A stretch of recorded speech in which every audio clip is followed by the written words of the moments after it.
T'as pas quitté parce que c'était toxique.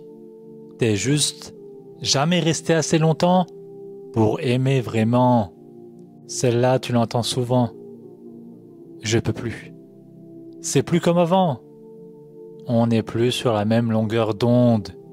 Et tout ça, souvent, dès que les choses deviennent réelles. Dès que le quotidien remplace l'euphorie. Dès que le sacrifice frappe à la porte. Mon frère, ma sœur, qui es-tu? Mon frère, ma sœur, pensais-tu réellement à fuir au moment où tu allais vivre une épreuve avec ton mari? Ou avec ta femme? Je vous pose la question, je n'accuse pas, je vous demande juste de méditer à ça. Mon frère, ma sœur, c'est pas forcément que t'es une mauvaise personne, c'est que peut-être tu sais pas encore ce que c'est vraiment d'aimer. Aujourd'hui, nous voyons beaucoup de films, beaucoup de séries où nous est montré l'amour. L'amour d'après Hollywood. Et d'après vous, l'amour c'est quoi? En posant la question à beaucoup de personnes, on se rend compte que la majorité se trompe.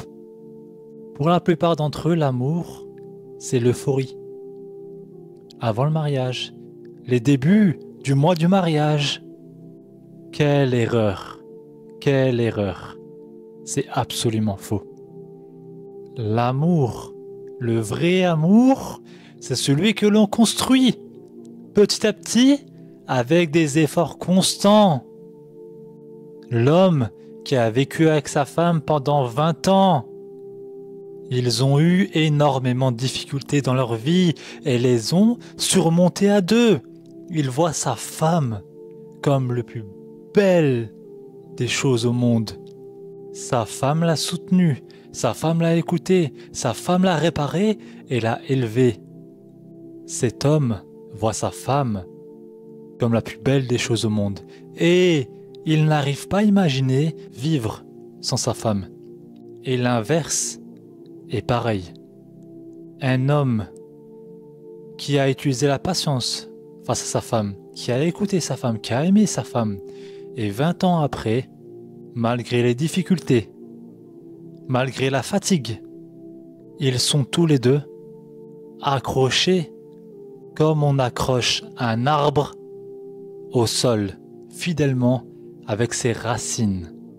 Et vous pensez que l'amour, c'est les papillons qu'on ressent avant le mariage ou au début du mariage? Ce n'est rien du tout ça, absolument rien, comparé au vrai amour. Mais c'est la réalité, c'est-à-dire que pour la plupart des personnes, le vrai amour est difficile à chercher, car il faut faire des sacrifices, car il faut pardonner, car il faut détruire son ego pour le remplacer par le pardon et par l'amour et par la sagesse. Mon frère, ma sœur, on t'a peut-être appris à chercher ce qui te plaît, pas à tenir quand c'est dur. On t'a appris à vivre avec tes émotions, pas à bâtir une relation avec Allah au centre.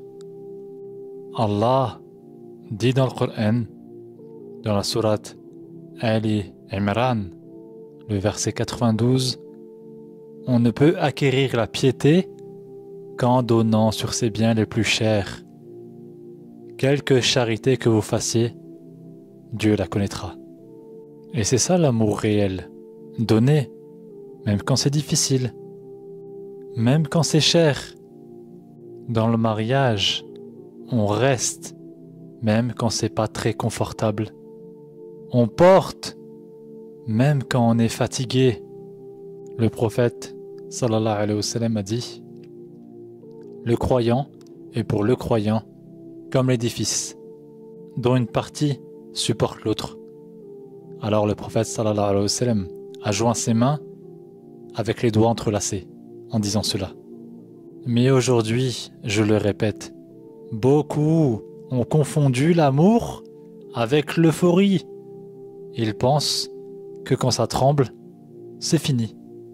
Alors que parfois, c'est justement là que ça commence. Vas-tu faire preuve de patience? Vas-tu faire preuve d'amour? Vas-tu faire preuve de sagesse? Ou vas-tu fuir? Ils disent c'est fini.